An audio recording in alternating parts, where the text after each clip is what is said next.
look what happens when you get those books out of their hands.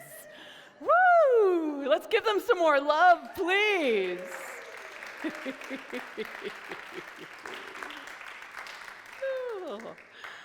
Oh, all right, so we're in week 5. This is the final week of the booklet that we've been working with, When Peace Feels Far Away. There might still be a few of them scattered around. What you have in your seatbacks is the next booklet we're going to be working with for the fall book study, so feel free to take that home, grab more in the lobby, send them out to your friends, all of that kind of good stuff. Gabe is going to talk more about that in a little bit. Anybody in here feel like peace has been far away? Can anybody relate to that? Even if it was just a moment, right? Even if it was just a moment. So, a little bit of an overview. You can go back on our YouTube channel. You can watch the last 4 talks, which dive into things more deeply. But what we're talking about when we talk about peace feeling far away is that it's an opportunity for us to return to center. And it doesn't mean that circumstances are going exactly the way we want them to. Wouldn't that be nice? Wouldn't that be nice if circumstances always went exactly the way we wanted? But that's not what we actually live into. So our spiritual practices are there to remind us that there's something else. That there's something else that we can lean into even when things are not actually showing up in the world in a way that makes us feel joyful or makes us feel happy or loved, all of those things, right? But there's something deeper that we all have within us. So the invitation is that we're going to return to center. And the tools that we are been working with is, the big one is Beware the Spiritual Bypass. This one's big in New Thought communities, right? Sort of like positivity on steroids, right? And it's where we're seeking the instant transcendence to avoid the human experience. And what we know in unity is that we're divine humans, and that we're being invited to be with what's arising in our human understanding, but to meet that with the spiritual truth of who we actually are. And we want to notice the words that we use and the way that we communicate. How do you talk to yourself? How do you talk to other people? What's that self-talk going on? Because it's all the same, right? How we talk to other people, how we talk to ourselves, it's all part of the same understanding in our own consciousness. And so in unity, we understand the power of words. And we understand that that's part of our work, is to look at what happens, what comes up within us. And we have the opportunity to stay grounded, that we can use our body, we can use our breath, we can use the earth.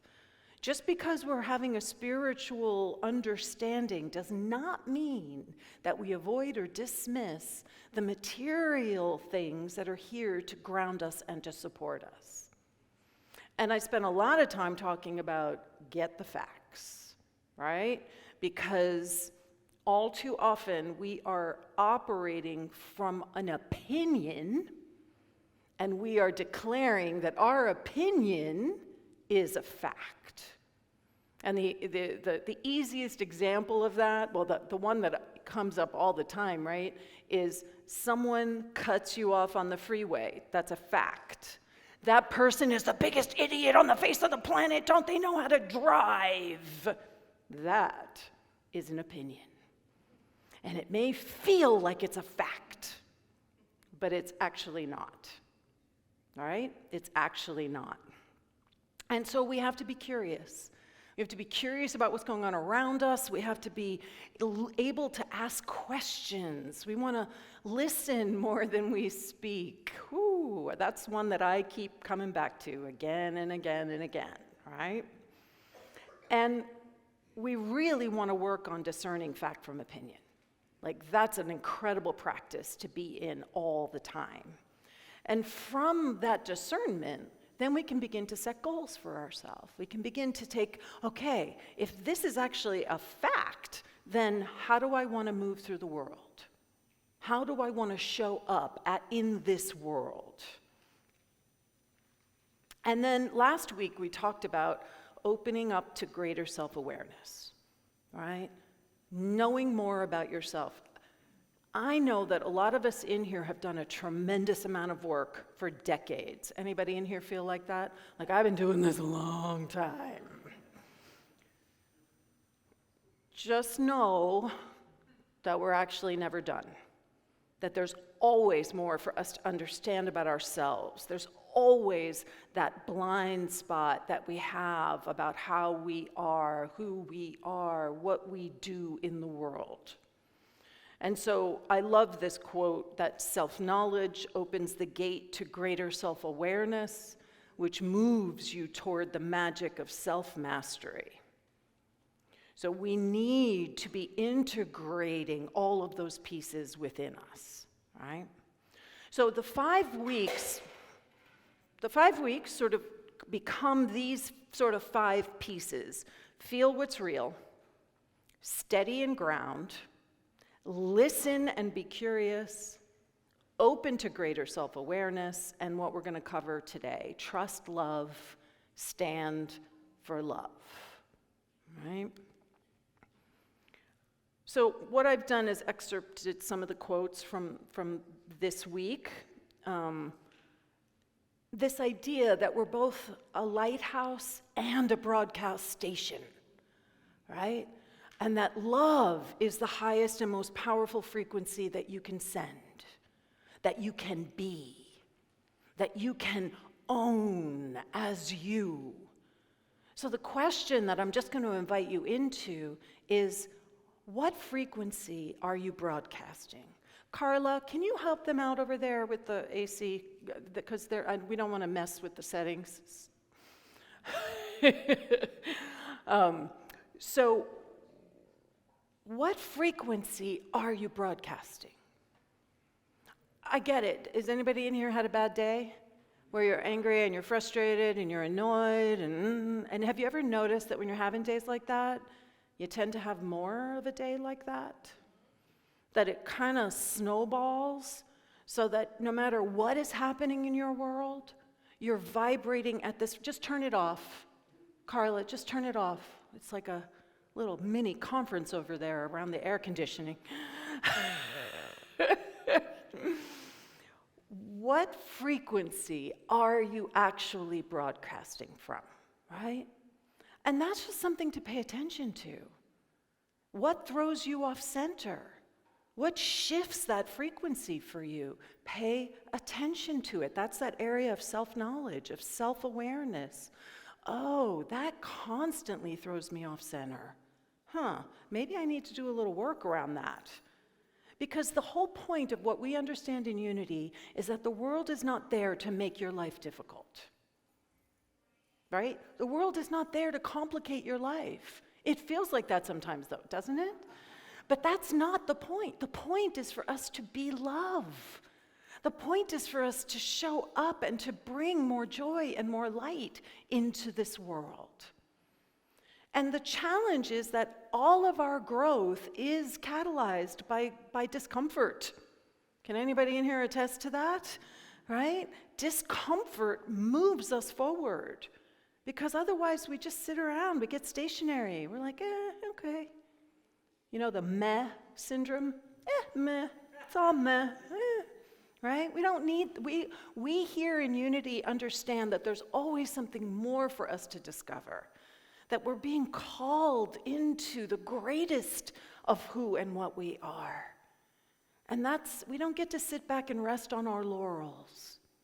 We're always being invited to discover new understandings about ourselves. And because, breathe with me on this, right? The hardships often turn out to be part of a bigger picture that we can't see in the moment. And I invite you to just think back on the hardships in your life. And think about what role they might have played in you becoming who you are right now. And who you are right now is amazing. You're amazing. And that's because you've navigated something, and in the process, you discovered something about yourself. I think back to my 26-year-old self standing at the top of that hill in Golden Gate Park on roller skates and knowing it was a bad idea, right? That little voice knew this was a bad idea. And then I did it anyway. And I broke my back, right?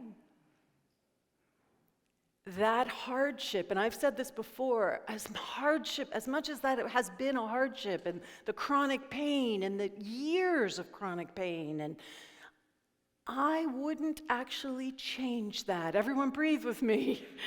I wouldn't actually change that. Because that event was the catalyst for my discovering meditation in a really serious way. That event was a catalyst for me learning, wow, you really need to listen when your gut tells you something. Without that event, I wouldn't have grown. So yes, it was painful, and yes, in the time, I thought there was nothing worse. But I can look back on it and understand that there is a greater discovery happening as my life. And the truth is that when we're not intentional with our spiritual practice, when we set it aside, when we think, oh, I got there, I got that, I know what that is, I don't need to put any attention or intention into my practice. It's amazing how quickly we spin out into victimhood, yes? It's amazing how easy it is for us to create tales and stories about how something is against us. And what we know in unity is there is nothing that is against us. That everything is somehow working for us, even if we can't see it in the moment. Even if it doesn't feel that way. Our emotions are amazing, but they're transient, they shift, they change. It is our faith in spiritual principle that anchors us and allows us to move forward.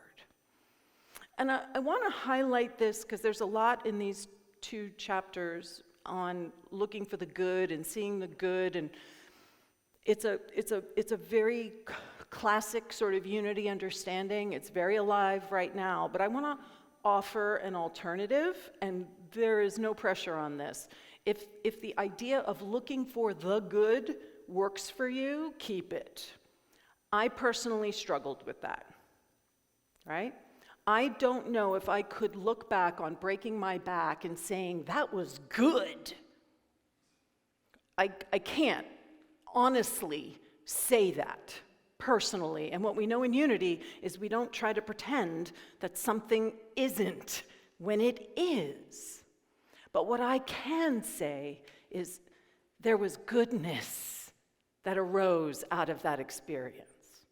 I can say that. I can even say in the moment there was goodness because strangers in the park came over and supported me. Right? There was goodness in the moment. Was it good? But that's me, right? But good implies some sort of a value judgment. When I use the word goodness, I'm talking about a consciousness, a beingness of good. Can you feel the difference? So while everything that happens in our life may not be good, everything that happens in our life has goodness there. Does that make sense to everyone? Right? And it's subtle, but I think it's so important because I think it's too easy for us. So even in the story that is shared about the guy with his truck and the truck got scratched, right? And it's that victimhood, right? He gets caught up in the narrative with the person who runs into where he was and says, who has a red truck? Somebody hit you, and then they took off. Oh my God, and they're spinning out, right? And he talks about the next day resetting himself, and then he goes to wash the car, and everything washes off in the car wash. I don't like that equivalent. It's like, even if it didn't wash off in his car wash, is there still goodness? Yes, that's the point that I want you to understand. It doesn't have to miraculously be solved the way you want it to in order for there to be goodness there. And I think when we're looking for the good, we're really focused on, I don't want the bad, no, I don't want the scratch, I want the good. But when we're looking for goodness, we are looking for all the place. Somebody cared enough to come in and tell me that my car had been hit. There's goodness there, right? Even if the scratch was there, there's still goodness because I'm sure that person would have been able to fix the scratch, yes? Or not, because it didn't really bother them, right? One way or another, there's no wrong or right way in all of this. And here's the cornerstone of it all, right? Is forgiveness. We could do forgiveness work our entire life and never be done with forgiveness work, right? It is the way for us to be able to keep our pipes clear of resentment, of victimness. When we engage in forgiveness, we are inviting ourselves into a place where we can see goodness. Now, forgiveness does not mean that we are saying, woohoo, they did those horrible things. Isn't that good? No. But what it means is that I am willing to not carry this around with me anymore.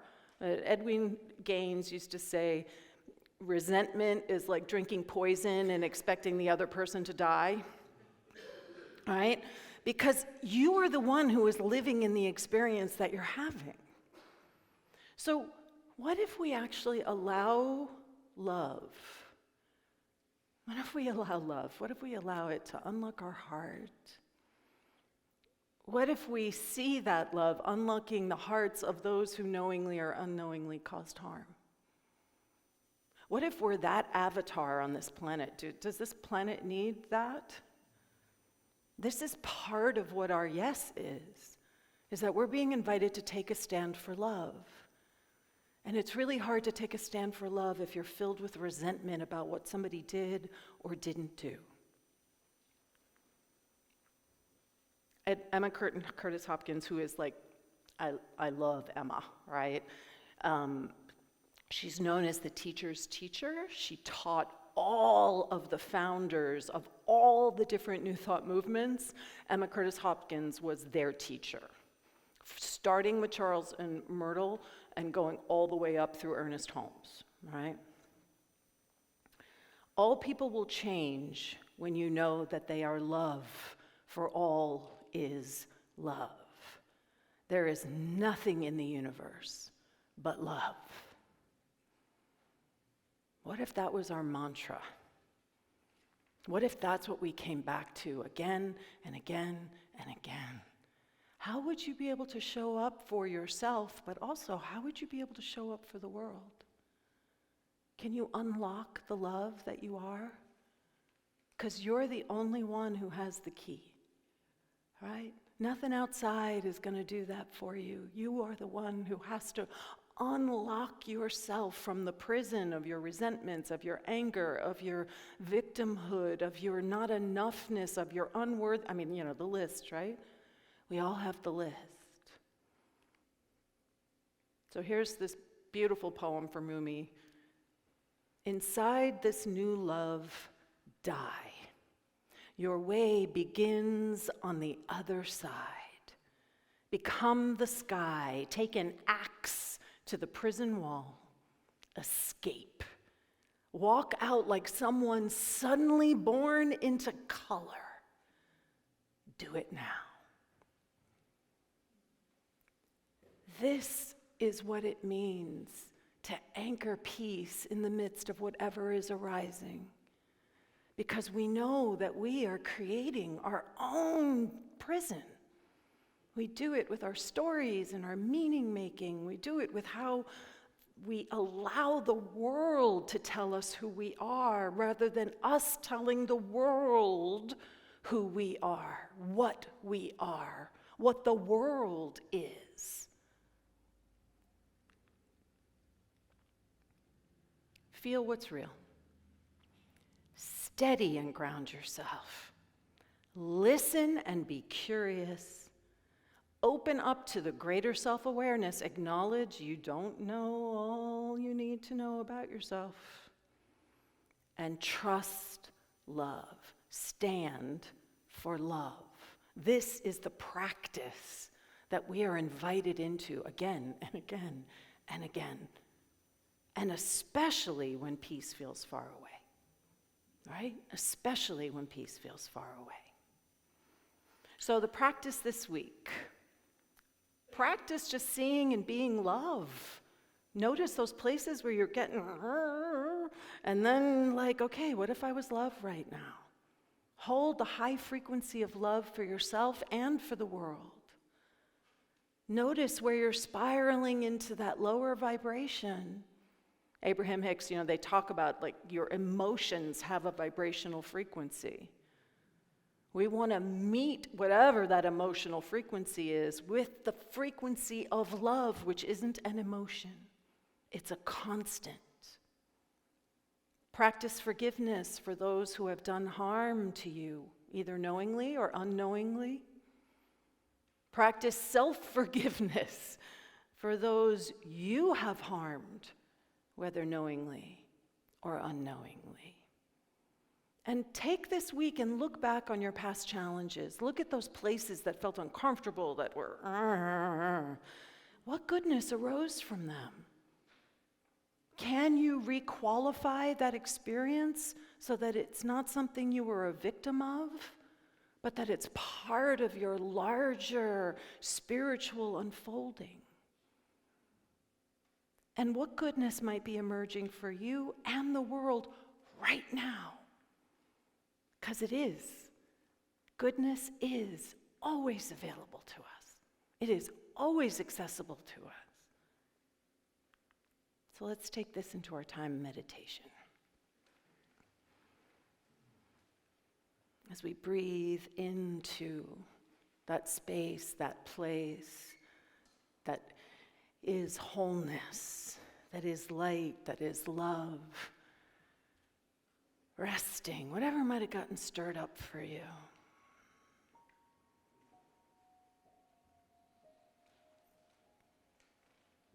And I just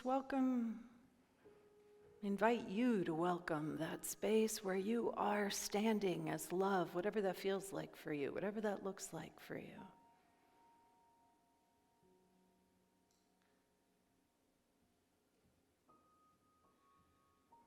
I want you to envision whatever it is that you think is holding you down or holding you back or holding you in.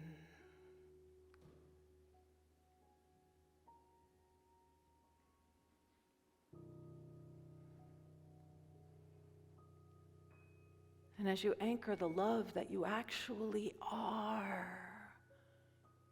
feel how deep the roots of that love are. Feel how those roots expand downward. Feel the energy moving upward out of your crown. And just see how that wall, that obstacle, there are so many ways under it, over it, and how about you just go right through it? As you stand as love, what capacities do you get to access for yourself and for the world? As you let go of the resentment, the tightness, what becomes possible?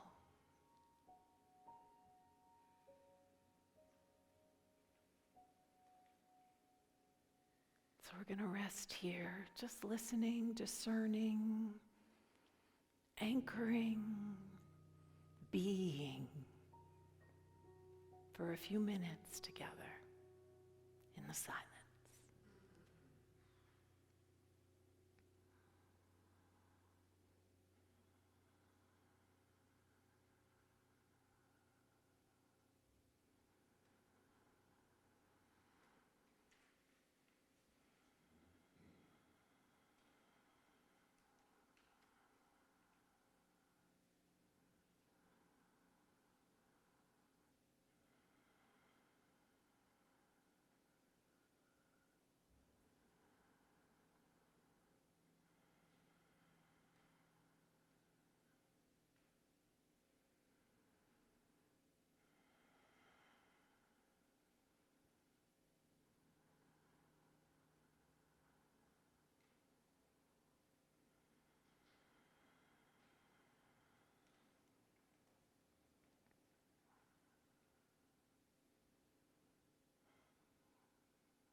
how good it is to be still and know.